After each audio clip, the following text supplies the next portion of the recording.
Autores do livro Inquérito do Fim do Mundo, o apagar das luzes do direito brasileiro, que trata dos inquéritos conduzidos por Alexandre de Moraes no Supremo Tribunal Federal, informaram que o livro está sendo um estrondoso sucesso de vendas. O procurador Marcelo Rocha Monteiro disse: "Nosso livro Inquérito do Fim do Mundo, com 90% vendidos em apenas 4 dias. É a população compreendendo os riscos à liberdade e à democracia trazidos por decisões autoritárias provenientes do STF." A juíza Ludmila Lins Grilo afirmou: 90% da primeira tiragem vendida em 4 dias. Algumas pessoas já estão com o livro em mãos. Depois que se espalham as penas do travesseiro, não há mais como recolhê-las.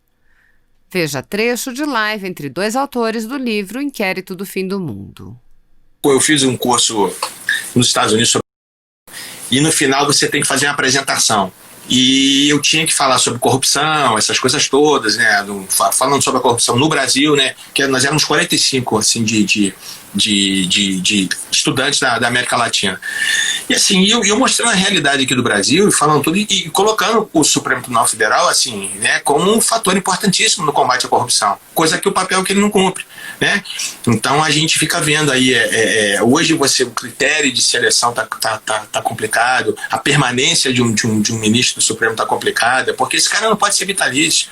Então, por exemplo, quem colocou o Toffoli jamais podia julgar alguém ligado à pessoa que o colocou no Supremo Tribunal Federal. Isso é absurdo. Então, por exemplo, você vê recentemente, agora, no final do ano passado, né, antes das eleições, na verdade, o Toffoli liberando o Zé Dirceu. Peraí, não faz isso, cara. Proibiu o Zé Dirceu de usar tornozeleira eletrônica. Ele trabalhou ombro a ombro com o Zé Dirceu. Isso é um mínimo de dignidade, sabe? Gilmar Mendes, o caso aqui daquele camarada aqui do Barata Filho, aqui do Rio, o cara deu um rombo nos transportes públicos, no Rio, o cara é um vagabundo, o cara fez colaboração premiada, e o Gilmar nunca permitiu que o cara fosse preso, sabe? Então assim, é uma desmoralização completa, desmoralização total.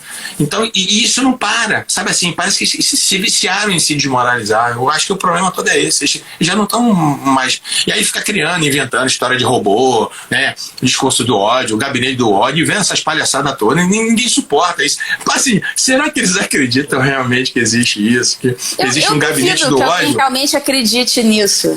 Eu, inclusive, no meu artigo, no livro do Inquérito do Fim do Mundo, eu trago essa questão do gabinete do ódio, de como surgiu essa expressão, uma expressão absolutamente fantasiosa, sim, de quem efetivamente busca, por não ter nada contra seus críticos, busca criar uma situação, criar uma narrativa que os criminalize. Sim. Então é a criminalização da opinião. Sim. Então isso é uma coisa muito bizarra. Uma coisa que eu queria tocar no assunto aqui é o seguinte: cadê a OAB, Rogério?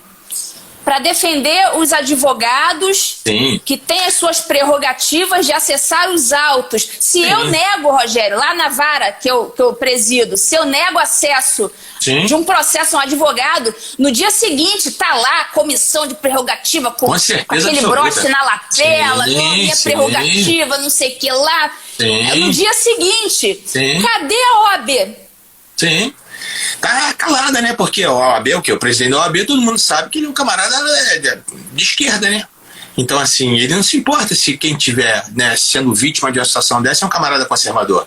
Então, para ele na verdade, é feliz da vida que esteja acontecendo. Me parece até que entraram com mandado de segurança contra ele, alguma coisa assim. Não me lembro agora, até foi um dos advogados que funcionou, né, nesses inquéritos. Parece que aconteceu uma coisa dessa, Ludmila. Não tenho 100% de certeza com relação a isso. Mas assim, isso é absurdo, isso é ridículo. A OAB não está ali para representar a ideologia A, B, C ou D, está ali para representar o advogado.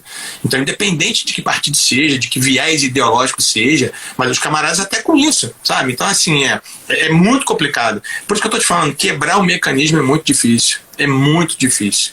Mas assim, se a gente não fizer a nossa parte também, se a gente não fizer o nosso papel, isso vai ficar assim a vida inteira. O momento é agora. Esse é o nosso momento. Sabe, a gente viveu essa escravidão aí nesses últimos 20 anos aí, né?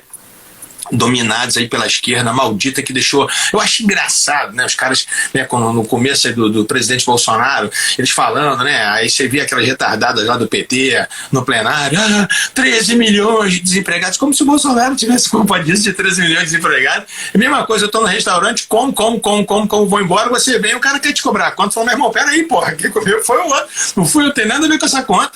E eles são assim, sabe? Então, assim, eles gostam de transferir o problema para as outras pessoas. Então, isso é um mau caratismo deles, né? Isso é natural. A gente lida com isso aí, a gente vê como é que funciona, e isso está acontecendo com a AB.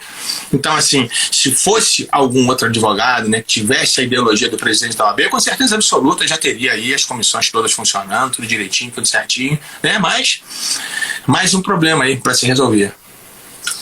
E em relação a outros problemas legais que a gente enxerga nesse inquérito, eu queria tratar aqui também, tentar explicar de maneira leiga para o pessoal. Tem muita gente aqui que está assistindo a live que não é do direito. Explicar para eles o que é o sistema acusatório e por que esse sistema acusatório está sendo violado por este inquérito. Tentar explicar de maneira bem simples para o pessoal que não é do direito. Então, através do sistema acusatório, a gente visualiza as partes que estão em jogo, a gente visualiza quem vai julgar, ou seja, existe um camarada que acusa, existe um outro que defende, existe aquele juiz que, em tese, né, ele fica ali no meio termo, né, aquele camarada que vai receber toda a prova, né, em tese, um sujeito isento que vai julgar, outro, né, uma outra instituição que vai investigar. Então, o sistema acusatório pressupõe uma identificação de cada uma das partes, cada uma no seu canto, cada uma no seu quadrado, cada uma faz uma coisa diferente da outra, cada uma tem uma função diferente da outra. Ao contrário do sistema inquisitivo, que a gente junta todos os poderes na mão de uma pessoa só. O camarada investiga, ele acusa, né, ele julga, e é isso que está acontecendo com esses processos do Supremo Tribunal Federal. O absurdo todo é esse: você vê um camarada que supostamente é vítima, e aí esse camarada que é vítima, ele é um investigador, e aí, né, não sei o que vai acontecer. Acusador não vai ser, porque até a própria Raquel Dodge já tentou pedir o arquivamento do inquérito policial e não deixaram. Duas vezes. Se imagina, eu sou o titular da ação penal, e eu falo, amigo, isso aqui não tem motivo para oferecer denúncia. Não, tem sim, mas pera, quem decide isso aqui sou eu, não é você. Então, é por isso que eu digo que a hipocrisia é tão grande, tão grande, tão grande. E eu, honestamente, quando fala que a decisão é do Supremo Tribunal Federal, nem leio. Porque, assim, perdeu completamente o sentido que você vê agora. No nosso estado, Ludmila, a gente conhece a violência como é que está no Rio. Essa violência começou em 79, essa violência começou, na verdade, do jeito que ela está hoje, ela teve o início. O início dela foi com a criação do Comando Vermelho. Quem criou o Comando Vermelho foram, né, as pessoas ligadas à esquerda, que estavam dentro do sistema prisional, que estavam na Ilha Grande. Isso aí todo mundo sabe, mas ninguém fala. Quem criou, né, foram aquelas pessoas que foram jogadas na Ilha Grande, que começaram a doutrinar os presos, né, com o manual de guerrilha do Marighella, do Che Guevara, os ensinamentos do Marx, aquela coisa toda, porque o Rio permitia essa guerra de guerrilha. Então, quando eu falo isso, teve um retardado que começou, a esquerda criou o Comando Vermelho, e criou, meu irmão, só você olhar a história. Então, assim, e aí o que acontece? Em 83, o Brizola proíbe a polícia de continuar a fazer incursões na comunidade. O que aconteceu? 79, criação do Comando Vermelho. 83, o Brizola proíbe, né, a polícia de cumprir o seu papel, de continuar fazendo a repressão ao crime, Comando Vermelho cresceu assustadoramente, e outras facções também. O Fachin, ele está fazendo a mesma coisa que o Brizola fez em 83. Só que agora a gravidade vai ser infinitamente pior. As facções, hoje, elas não são mais facções criminosas, elas já são consideradas internacionalmente como cartéis.